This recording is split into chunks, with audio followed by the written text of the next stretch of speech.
자, 이번 시간 소화 난이도 등급,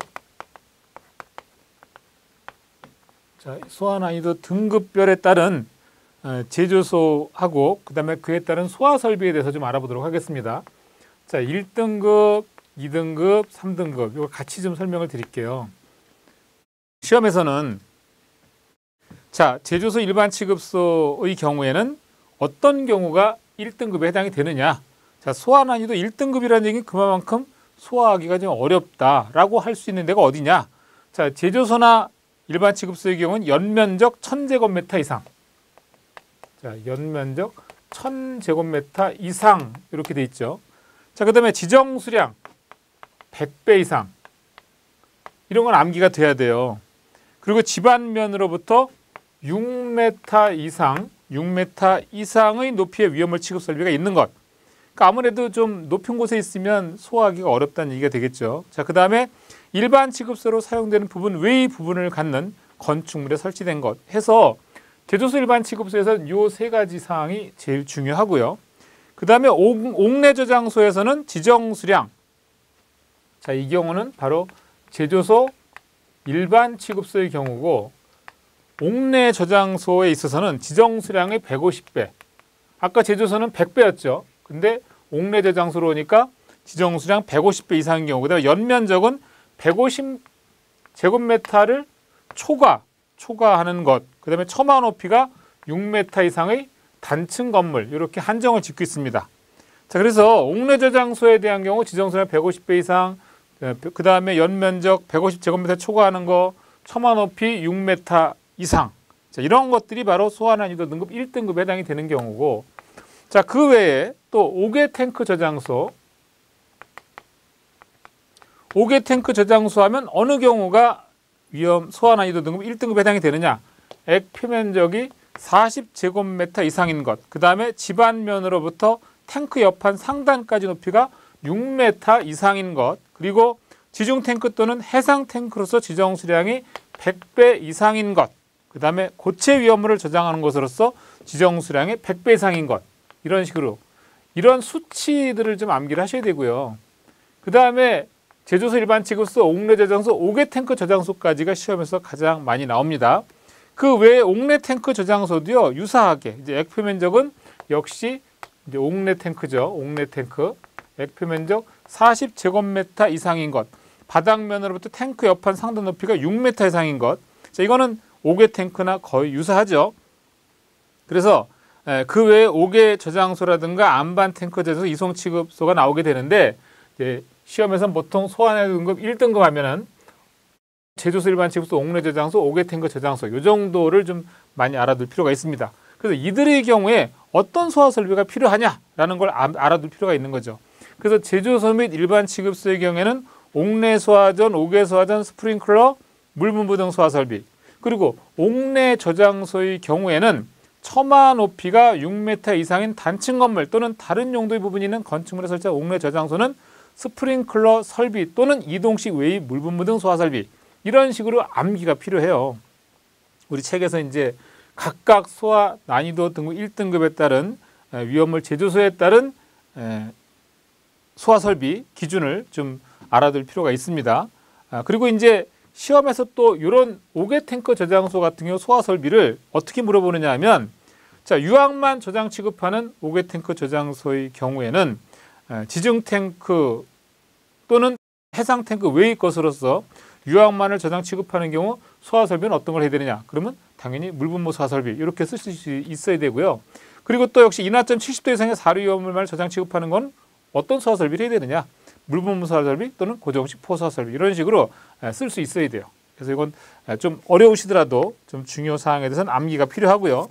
자, 그 다음에 이와 같은 소화 난이도 1등급과 비교했을 때, 자, 그럼 어떤 경우가 2등급에 해당이 되느냐? 이제 그걸 좀 살펴보셔야 되는데, 제조소하고 일반 취급소는 연면적이 600제곱미터로 뚝 떨어집니다. 아까 1000이었는데 어떻게 돼요? 600제곱미터 이상인 것으로 떨어지죠. 지정 수량은 아까 100배였는데 어떻게 떨어져요? 10배 이상으로 또 떨어집니다. 이게 소화 난이도 2등급이 되는 거예요. 근데 옥내 저장소 같은 경우에도 보시면 단층 건물 이외의 것, 그 다음에 2류 또는 4류 위험만을 저장 취급하는 단층 건물 또는 지정 수량의 50배 이하, 아까 여기서는 150배인데 어떻게 돼요? 50배 이하, 이런 식으로 좀 뚝뚝 떨어지고 있죠, 기준이. 그래서 소화 난이도 등급 1등급과 2등급에 대한 각자의 수치들을 좀 비교해서 알아둘 필요가 있습니다. 자, 그 다음에 소화 난이도 등급 2등급 제조소 등에 설치된 소화 설비 중에서 우리가 알아둬야 될 점은 뭐냐면, 시험에서는 제조소, 옥내 저장소, 옥외 저장소, 주의 취급소, 판매 취급소, 일반 취급소 동일하게 방사 능력 범위 내에 해당 건축물, 그 밖의 공작물 및 위험물이 포함되도록 대형 수동식 소화기를 설치하고 해당 위험물의 소요 단위의 5분의 1 이상,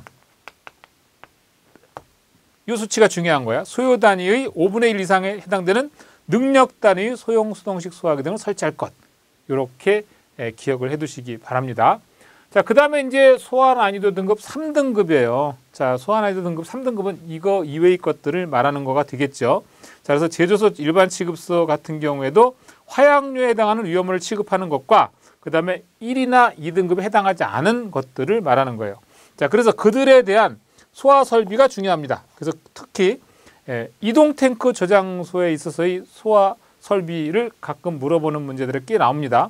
자, 자동차용 소화기로서 무상의 강화액은 8리터 이상, 이산화탄소 3.2kg 이상, 자, 그 다음에 1브로마, 1염화, 2플로르와 메탄, 자, CF2, CLBR, 하론 1, 2, 1을 말하는 거죠.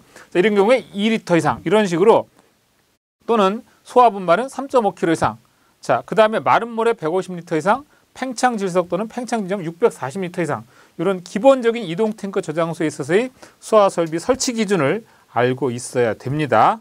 자, 거기까지가 소화 난이도 등급에 대한 얘기였습니다. 자, 이번에는 경보 설비에 대해서 알아볼게요. 경보 설비. 자, 경보 설비 하게 되면은 일단 역시 이 경우도 제조소 일반 취급소, 제조소와 그 다음에 일반 취급소, 제조소별로 좀 알아둘 필요가 있는 거죠. 그 다음에 옥내 저장소, 그리고 옥내 탱크 저장소, 이런 식으로 제조소 등 구분에 따라서 어떤 경우에 경보 설비로서 뭘 설치해야 되느냐. 자, 자동 화재 탐지 설비를 설치해야 되는 경우예요. 자, 제조소하고 일반 취급소는 연면적이 500제곱미터 이상이라면 자동 화재 탐지 설비 설치해라.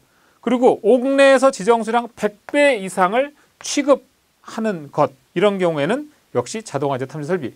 옥내 저장소에서는 지정 수량의 100배 이상을 저장 또는 취급하는 경우, 저장 창고의 연면적이 150제곱미터를 초과하는 것, 처마 높이가 6m 이상인 단층 건물 뭐 등등 해가지고 각각의 제조소에 따른 그런 어떤 그 취급하는 위험물의 종류와 최대 수량에 따라서 역시 자동 화재 탐지 설비를 설치한다, 이런 뜻입니다. 그 다음에 이런 거 외에 지정 수량 10배 이상을 저장 또는 취급하는 경우에는 자동 화재 탐지 설비, 비상 경보 설비, 확성 장치 또는 비상 방송 설비 중에 하나 이상을 구비하도록 그렇게 법으로 돼 있다는 걸 기억할 필요가 있어요. 자, 그다음에 이제 시험에서는 바로 이와 같은 자동 화재 탐지 설비, 금방 이 경우에는 자동 화재 탐지 설비를 하게끔 돼 있다 그랬는데, 이 자동 화재 탐지 설비 설치 기준이 아주 중요해요. 이게 시험에서 굉장히 많이 나오거든요.